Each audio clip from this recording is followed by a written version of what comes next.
जय हिंद प्यारे दोस्तों। आप सभी का हमारे चैनल में हार्दिक स्वागत है। दोस्तों, क्या आपका एग्जाम में समास वाला क्वेश्चन गलत हो जाता है कि आप समास को पहचानने में कंफ्यूज होते हैं? अगर ऐसा है तो ये जो वीडियो है वो आपके बहुत ही ज़्यादा काम आने वाली है। मैं आपको बता दूं, इस वीडियो में जो हमारा समास का कॉन्सेप्ट है उसको हम क्लियर करने वाले हैं। इस वीडियो को देखने के बाद आपको समास की कोई भी और वीडियो देखने की ज़रूरत नहीं पड़ेगी, क्योंकि इस वीडियो में आपको बताया जाएगा कि आप किसी शब्द में जो समास छुपा है उसकी पहचान मात्र 2 सेकंड में किस तरह से कर सकते हैं। तो आपने बस वीडियो में शुरू से लेकर एंड तक बने रहना है। तो चलो माँ सरस्वती का नाम लेके वीडियो को स्टार्ट करते हैं। जय माँ सरस्वती।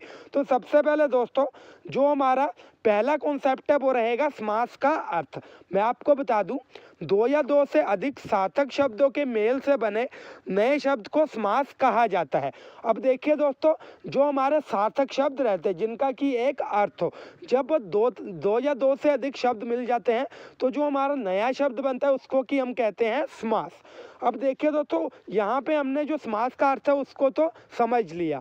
अभी जो समास के भेद है वहाँ से हमारी जो गेम है वो स्टार्ट होती है। हम जानेंगे कि कौन से शब्द में अव्ययीभाव समास छुपा हुआ है, कौन से शब्द में तत्पुरुष है, कौन से शब्द में कर्मधारय है, कौन से में द्वंद्व है या कौन से में कोई अन्य समास है। तो ये जो समास के प्रकार है इनको हम आइडेंटिफाई करना यहाँ से सीखेंगे। सबसे पहले दोस्तों आया हमारा अव्ययीभाव समास। अब देखिए दोस्तों, जिन शब्दों के शुरू में उपसर्ग जुड़ा हो, उपसर्ग क्या रहता है? जो कि शब्द से पहले लगा हो। अब अगर आपको नहीं पता कि उपसर्ग क्या होते हैं तो आपके लिए मैंने यहाँ पे लिखे हैं, जैसे यथा, आ, भर, अनु, निर, प्र, प्रति। अगर हमें कोई ऐसा शब्द दिखाई देता है जिसके शुरू में इस तरह के उपसर्ग लगे हो तो आपने पहचान जाना है कौन सा समास है, अव्ययीभाव समास। दोस्तों आगे चल के मैं आपको इनके एग्जाम्पल भी बताता हूँ। अब देखिए दोस्तों, जैसे यथाशक्ति, इसमें उपसर्ग क्या लगा है? यथा। तो जो हमारा विग्रह बन रहा है वो क्या बन रहा है? शक्ति के अनुसार। जब हम तोड़ रहे हैं तो ये हमारा यहाँ पे उपसर्ग बन रहा है। उपसर्ग क्या है? यथा। आगे यथा संभव, यथा प्लस संभव, यहाँ पे भी दोस्तों हमारा उपसर्ग क्या है? यथा। आगे है आजन्म, आ प्लस जन्म, जन्म से लेकर। प्रतिदिन, देखिए यहाँ पे हमारा क्या बन रहा है? प्रति। जो हमारा प्रति है वो हमारा उपसर्ग बन रहा है। तो इस तरह से दोस्तों हमने पहचान जाना है जिन शब्दों में पहले उपसर्ग जुड़ा हो उसको हम क्या कहते हैं? अव्ययीभाव समास से रिलेटेड शब्द। तो आपने इसकी जो पहचान है वो इसी तरह से करनी है। आगे दोस्तों हमारा सेकंड समास है तत्पुरुष समास। अब ये भी काफ़ी इंपॉर्टेंट है और काफ़ी ज़्यादा इंटरेस्टिंग है। क्या बताया गया है? जिस समास का विग्रह करने पर कारक चिन्ह का लोप होता है उसे हम क्या कहते हैं? तत्पुरुष समास। अब देखिए दोस्तों, विग्रह क्या होता है? विग्रह होता है जब भी हम किसी समास को सिंप्लीफाई करते हैं। जैसे दोस्तों उसके बाद हमारा आ रहा है कारक चिन्ह। अब हम ये चीज भी जानेंगे कि कारक चिन्ह क्या रहता है। जैसे देखिए दोस्तों, ये हमारे कारक चिन्ह है का, के, की, को, में, पर, से इत्यादि। ऐसे जो हमारे चिन्ह है उनको हम कहते हैं कारक चिन्ह। अब हमने इस चीज को समझना है कि विग्रह क्या रहता है। अब मैं आपको एग्जाम्पल के साथ समझाऊंगा। देखिए दोस्तों, राजकुमार, ये हमारा शब्द आएगा पेपर में, राजकुमार। हमने इसको विग्रह किया, इसको जब हमने सिंप्लीफाई किया तो क्या बना? राजा का कुमार, जय राजा का पुत्र। अब देखिए दोस्तों, बीच में हमारा क्या आ रहा है? का। जो हमारा का है दोस्तों वो है हमारा कारक चिन्ह। क्या है? कारक चिन्ह। जब हमने राजकुमार को सिंप्लीफाई किया, इसका विग्रह किया तो क्या बना? राजा का कुमार या राजा का पुत्र। तो बीच में क्या आ रहा है हमारा दोस्तों? का। आगे है वनवास। अब देखिए दोस्तों, वन में वास, यहाँ पे भी हमारा तत्पुरुष समास है। जेब खर्च, जेब का खर्च। तो यहाँ पे भी दोस्तों हमारा कारक चिन्ह आ रहा है। तो यहाँ पे भी क्या बन रहा है हमारा? तत्पुरुष समास। जेब कतरा, जेब को काटने वाला या कतरने वाला। अब देखिए दोस्तों, यहाँ पे भी कारक चिन्ह आ रहा है को। आगे है जन्म रोग, जन्म से रोग, यहाँ पे भी कारक चिन्ह आ रहा है से। जब हमने इनको सिंप्लीफाई किया तो अगर बीच में कारक चिन्ह आ रहे हैं तो हमने समझ जाना है जो हमारा समास है वो तत्पुरुष समास ही आ रहा है। आगे दोस्तों हमारा नेक्स्ट जो समास है वो रहेगा कर्मधारय समास। अब देखिए दोस्तों, ये भी काफ़ी इंपॉर्टेंट है। इसकी अगर हम डेफिनेशन की बात करें तो जो ऐसा समास है, जो ऐसा शब्द है जो कि हमें किसी शब्द की विशेषता बता रहा है, इसकी अगर हम डेफिनेशन की बात करें, ऐसे शब्द जिसमें किसी एक चीज़ की विशेषता का वर्णन किया गया हो उसे हम क्या कहते हैं, कर्मधारय समास। अब आपने यहाँ से चीज़ों को समझना है।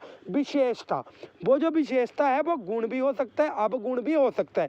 विशेषता के क्या रहता है कि किसी भी चीज़ की कोई खास बात, वो जो खास बात है वो गुण भी हो सकती है और दोष भी हो सकती है।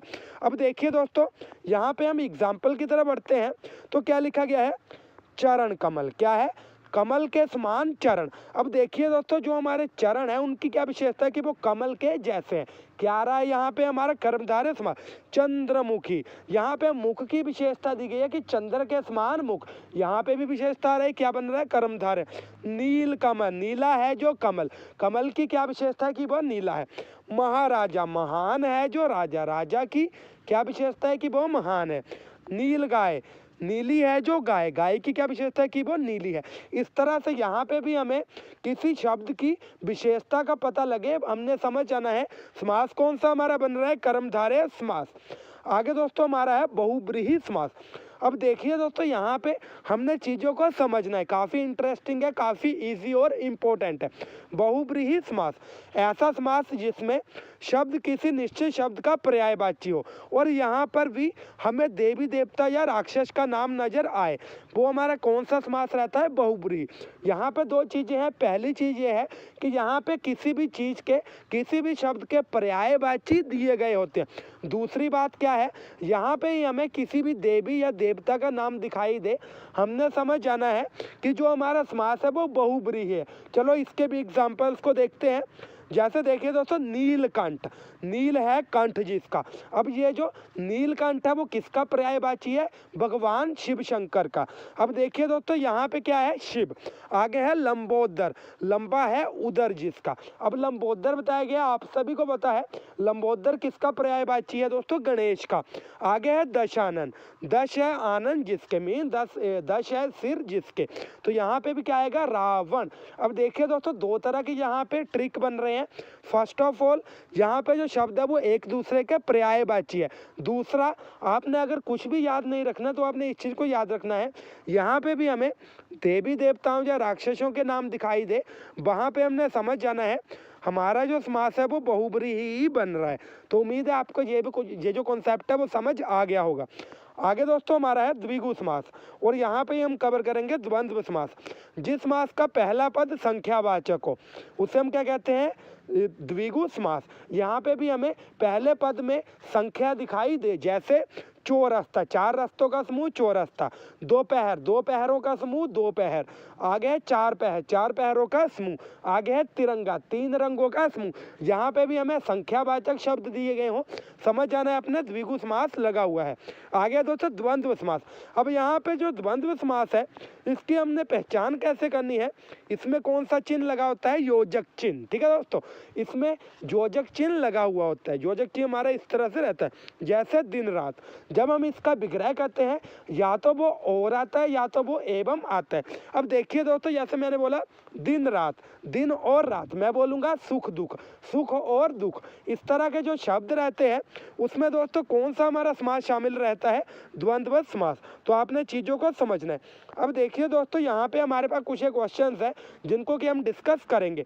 गजानन में कौन सा समास है, गजानन में कौन सा समास है, आपने कमेंट बॉक्स में लिखना है। अब देखिए दोस्तों, गजानन, यहाँ पे दो चीज़ें हैं, पर्यायवाची भी है और साथ ही साथ ये किसी देवी देवता का नाम भी है। तो आपने समझ जाना है जो हमारा समास है वो कौन सा है दोस्तों, आपने खुद ही बताना है। आगे दोस्तों भरपेट, भरपेट में कौन सा समास है। सबसे पहले हमने देखा था यहाँ पे जब हम भरपेट को अलग करेंगे, भर प्लस पेट, आपने एक चीज नोट की होगी कि जो हमारा भर है वो उपसर्ग बन रहा है। तो कौन सा समास आएगा दोस्तों, यहाँ पे अव्ययीभाव समास। आगे दोस्तों हमारा सुख दुख, सुख दुख में कौन सा समास है। तो आपको मैंने दोस्तों यहाँ पे बताया है, यहाँ पे भी हमारा योजक चिन्ह हो, वहाँ पे हमने समझ जाना है दोस्तों जो हमारा समास है वो कौन सा है, द्वंद्व समास। तो सुख सुख में कौन सा है, द्वंद्व समास। आ गया दोस्तों, कुपुत्र में कौन सा समास है। अब मैंने आपको एक चीज बताई है, विशेषता, वो गुण भी हो सकता है, अवगुण भी हो सकता है। कुपुत्र, कु है जो पुत्र, मीन्स बुरा है जो पुत्र। आपने समझ जाना है कि कौन सा हमारा ऐसा समास है जिसमें विशेषण दिया गया हो। आपने यहाँ पे आंसर अपने आप बताना है। उसके अलावा दोस्तों क्वेश्चन नंबर 5 है, पुरुषोत्तम में कौन सा समास है। उत्तम है जो पुरुष, ठीक है दोस्तों। पुरुषोत्तम का क्या मीनिंग रहता है, उत्तम है जो पुरुष। यहाँ पे भी वही फंडा लागू होगा जैसे कि किसी शब्द की विशेषता दी गई हो। तो उम्मीद है दोस्तों जो चीज़ें आपको यहाँ पे क्लियर हो गई होंगी। और ये जो क्वेश्चन है मैंने आपके लिए रखे हैं, आपने कमेंट बॉक्स में हर एक क्वेश्चन का जो आंसर है वो सीक्वेंस वाइज लिखना है। तो दोस्तों अगर वीडियो अच्छी लगी हो तो चैनल को सब्सक्राइब करिए, वीडियो को लाइक करें और अपने फ्रेंड्स के साथ ज़्यादा से ज़्यादा शेयर करें। जय हिंद, जय भारत, जय हिमाचल।